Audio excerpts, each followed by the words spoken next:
Lebanon, I went to Egypt, and I tried to grasp this idea of how is it that from Bosnia to Cairo to Yemen, how do you hold this together? How do you make sense of this?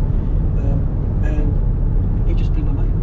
And the more I've travelled, the more I've learned. So it hasn't just been the books; it's been in the region itself. From osmosis, I've started to get a better grasp of how they do scholarship. And yeah. Do you think anyone who's studying an earlier period, such as the intended audience of this podcast, do you think they might have opportunities there as well?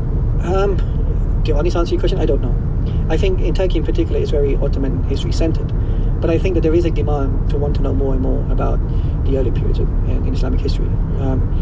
I still believe that the nation state in the region has created or facilitated a skewed understanding of history, of its own history in that region. And I think scholars who are studying Abbasid history, Umayyad history, Ottoman history have a lot to offer in trying to provide a more balanced understanding of that particular past. And I think if the scholars are good, there's no doubt, and they're willing to sacrifice a little bit, I think there's no doubt why people in that region will not be willing to accommodate.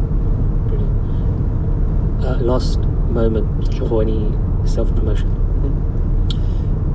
I don't know, I'm really bad at self-promoting. So, look, I'm a recluse, I don't take myself that seriously. While it was strange being in my local mosque and people recognizing me, but that's just simply because I've been away for a while. Yeah. It was quite interesting because someone came up to you and said you put on weight. Yeah, that guy, like I said to you before, he always says I put on weight. He's probably right. I probably have put on weight, to be honest with you. He's kind of fat shamed me in public, but it is, it's cool. I don't mind it. But you fat shamed you in front of the Imam. He did fat shame me in front of the Imam, and the Imam sort of didn't know what to say. You know, I'm sure the Imam wanted to take me out for a meal at that time and changed his mind. Look, if I were to put emphasis on anything, is those who are listening. I would like them to invest in the learning of history. I think that's really important. I think there's something that has been understood in the West regarding how the humanities is a particular form of intellectual capital. I think that that's changing in the West with a lot of underfunding in universities, which I think is a mistake. In the Muslim world, by and large, the humanities as an area is not getting the same level of traction it should, and it should, because it's part of their identity. And I just think the humanities are part of an intellectual endeavor which shape the type of people we are. That's how we shape civilization, and that should be equally invested as much as the sciences and engineering and mathematics and so forth. People who have ideas, and I was mentioning this before, I was told that, who's going to pay you to think? And one could argue that that statement was quite primitive, but it was quite profound in some ways as well. Why should I get paid to think? We should encourage kids in our societies to exercise, to think. I think that's so important, and that's where people like yourself and myself are important. And rather than just giving a monetary value to what people do, I think here is the point of where the sacrifice comes in. We're trying to make a change in society by giving them a vision of what the past was like, and giving them an imagination of what the future could be like. And I think that's very, very important. So for me, rather than myself, I'm not that important.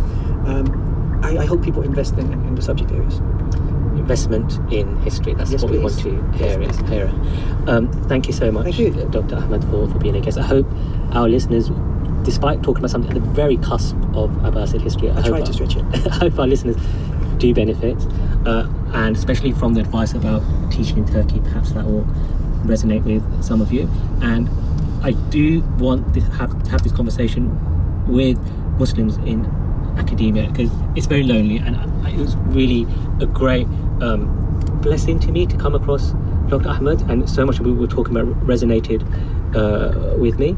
And well, do leave your comments. Can I just say one last thing? Yes. Thank you very much for having me. Thank you. Great way to end. Thank you.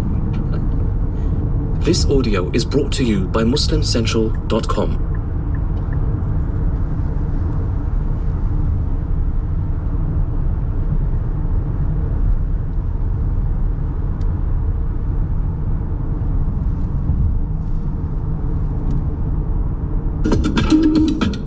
We're back, and you just recently came back from a trip to Morocco.